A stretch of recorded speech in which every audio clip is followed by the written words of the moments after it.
Becky was there, as it turned out, and completely unannounced. Nobody knew she was going to be there. She came out. She had her first ever in-ring confrontation face-to-face with Ronda Rousey. And this just felt like a big deal. This felt like, when you have two guys, when they go face-to-face, especially before, leading up to WrestleMania, or before a big pay-per-view, you get that big face-to-face confrontation in the middle of the ring. We got that here with the women. I don't know that we've ever had a women's match where we've had that kind of confrontation, and the match just felt as big of a deal as this one did. It felt like the main event. It felt like this was the feature match for WrestleMania. Not just that they're telling us it is, but it felt that way. And the crowd was going nuts for Becky. They were, chanting her name, and unlike Seth Rollins, she said, "I don't need much time to think about who I'm going to choose as my WrestleMania opponent. I choose you," is what she told Rousey, and everybody cheered. Loud yes chants throughout the building. This is where Rousey redeemed herself from earlier. You could tell how angry she was. It was a combination of her, I think, being just devastated and really angry. And she was able to channel that anger. So when I say that she redeemed herself, this is what I'm talking about. She could have completely crumbled. And she did there for a while, but she was able to pick things up and recover nicely at the end. So I give her a lot of credit for that. But you could tell how fucking angry she was. And she told Becky, "I could kill you with my bare hands." She said that she realized the two of them were the same age, which means that when Becky was still training, she was headlining in a sport where they didn't even want women, which is unfair. It was Dana White who always said there will never be women in the UFC. There will never be women in the UFC. UFC is not all of MMA, any more so than WWE is all of pro wrestling. Ronda called herself a household name, said that she owns the ground that she walks on, and at WrestleMania she's going to own Becky Lynch. And with that, she slammed the microphone on the ground, and she walked off. They never touched once. They got face-to-face, nose-to-nose, but they never touched once. I don't think they should until WrestleMania. Maybe one of those shoving deals at, the press conference like they do at the UFC weigh-ins, or a big boxing fight. But that's it. I would not do any more than that. But this was impressive. I have to say, just about this segment here, what was impressive about it was that Ronda Rousey cut both the worst and the best promos of her career back-to-back all in one night. And the one thing that was crystal clear to me after this segment was over, it was crystal clear to me going into the show, it was crystal clear to me going back to the fall, when I first said that this needed to be the WrestleMania main event, and it was even more so when this was over, that this match at WrestleMania needs to be one-on-one. I don't see how you can watch this segment from last Monday and think anything else. This is the match that people want to see. And if WWE insists on doing a triple threat, I think Bully Ray had the most sensible idea, which is to make it an elimination match. That way you can get Charlotte out of there first.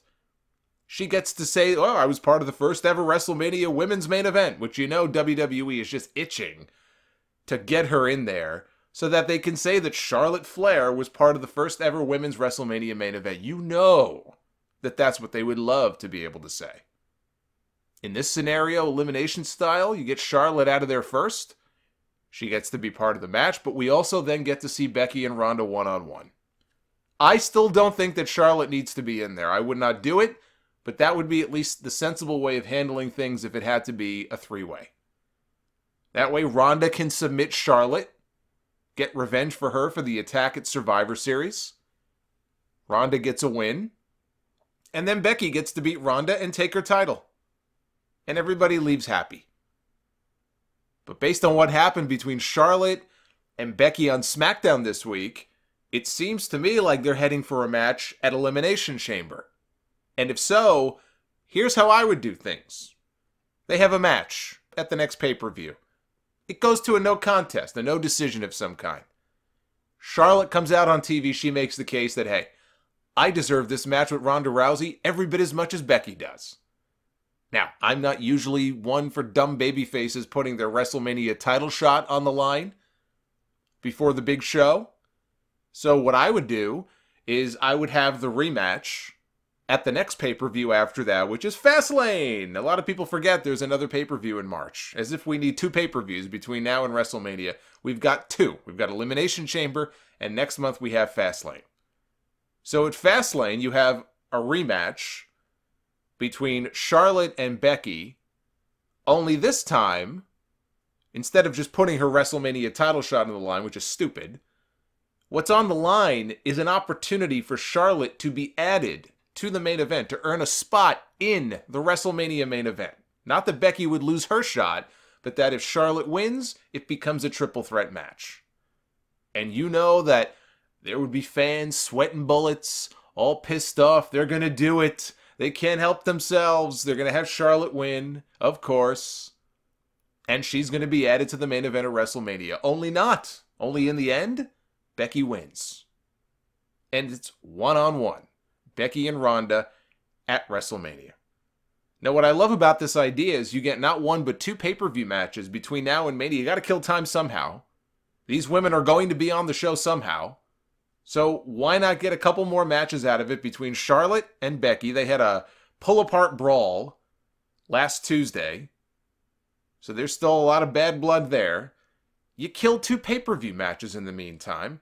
And in the second one, at least, there's something on the line. Something tangible. Something that people... Because if Becky puts her shot on the line, it's not realistic. Nobody believes that Charlotte is going to beat Becky and take her shot away from her. But everybody seems convinced that they're going to make this a 3-way.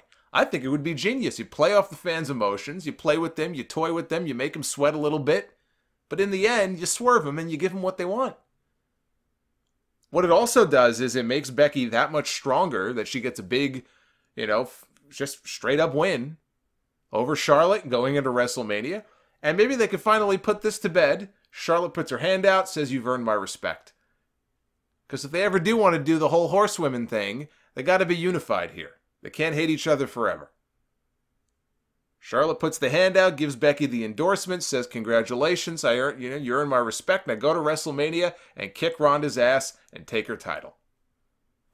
Now, as far as Asuka goes, oh, by the way, because she happens to be the SmackDown Women's Champion, she's kind of lost in the shuffle here.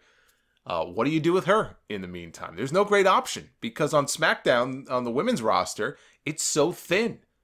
And I certainly wouldn't call anybody else up from NXT, certainly not before WrestleMania, maybe after. I think the WrestleMania match is going to be and should be the rematch from last year's show. It should be Charlotte challenging Asuka. I've said, again, going back to the fall, going back to November, I've been saying that, not just Becky and Ronda, that it should be Charlotte and Asuka.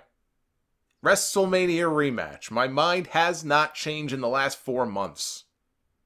In the meantime, Asuka's got to defend against somebody. If Becky and Charlotte are all tied up, and Carmella's not a realistic option. I mean, I guess Naomi could be because Naomi and Asuka used to be tag team partners. I guess you could do that. I can't say that really appeals to me. Lana, I mean, give me a break. You don't have a lot of options here. Except you've got Mandy Rose, you've got Sonya Deville, and you've got the Iconics. Forget the Iconics. Mandy and Sonya, they've done their own thing. I mean, it's not just that they're a team. I think you could probably get 2 matches out of them. One with Sonya and one with Mandy. Mandy's been pushed lately. They could probably get 2 pay-per-view matches, 2 easy wins for Asuka between now and WrestleMania. All the more reason to do Asuka and Charlotte at that show, by the way, because with Charlotte added to the main event, what the hell does Asuka do at WrestleMania? She doesn't have a lot of good options. Asuka should be begging the company not to add Charlotte to that main event of WrestleMania, even if that means that Charlotte beats her again. I know a lot of people are just incensed at the idea that Asuka could lose 2 years in a row to Charlotte. Yes, there's a very real possibility that's going to happen. But even still, Asuka should be hoping and begging to get Charlotte at WrestleMania because there's no better option for her right now. But the money match on the women's side for WrestleMania is Becky Lynch challenging Ronda Rousey. It has been since November. Nothing has changed. And if anything, I believe in that even more so today than I did back then. Now, WWE has announced that Slappy McMahon has invited Becky Lynch to Raw tomorrow night so she can lord over her in her 10-inch stilettos. Because if you're over with the crowd, you can bet your ass that you're going to end up face-to-face with Stephanie in the middle of the ring at some point. Now, if they're smart, Becky will be the one doing the slapping and putting Stephanie in the disarmer. Basically the angle they did last year with Ronda and Stephanie. Ronda put Stephanie in the arm thing and broke her arm, and I say that they basically do the same thing here with Becky. And in doing the arm breaking angle, that gives Stephanie a reason to ban Becky from appearing on Raw. That way you keep Ronda and Becky off the same show and apart for a while, because there's got to be some distance between them. Especially if you're not going to have them touch, which would be my idea. Look how many weeks of television you've got between now and WrestleMania. It's going to get old. You've got to separate these two somehow. Technically, Becky is still a SmackDown personality, at least until WrestleMania. Now she's got this whole thing going with Charlotte. They had a big fight last week. There's no reason for Becky to be on Raw. Let her beat up Stephanie. Let Stephanie say you're banned from appearing on my show. And that gives Becky a reason to stay on SmackDown and feud with Charlotte. Through Fastlane. Then she could show back up on Monday Night Raw, the night after Fastlane. That's what I think would make the most sense. But the key thing about this angle tomorrow night, I know everybody is cracking jokes and worried. I'm worried too. Sometimes they do the right thing. A lot of times they don't. How many times have we seen Stephanie get in the ring, man, woman, child, doesn't matter, and she'll slap the shit out of him? Well, hey, if Stephanie slapped The Rock and she slapped Batista, then it's good enough for Becky Lynch. The whole point is Stephanie shouldn't be going around slapping anybody, especially if they don't have the ability to fight back. I actually think they'll do the right thing this time. Call me naive. I think they'll do the right thing. But whatever they do not fuck this up. Don't do it. You've got a good thing going here. Don't fuck it up.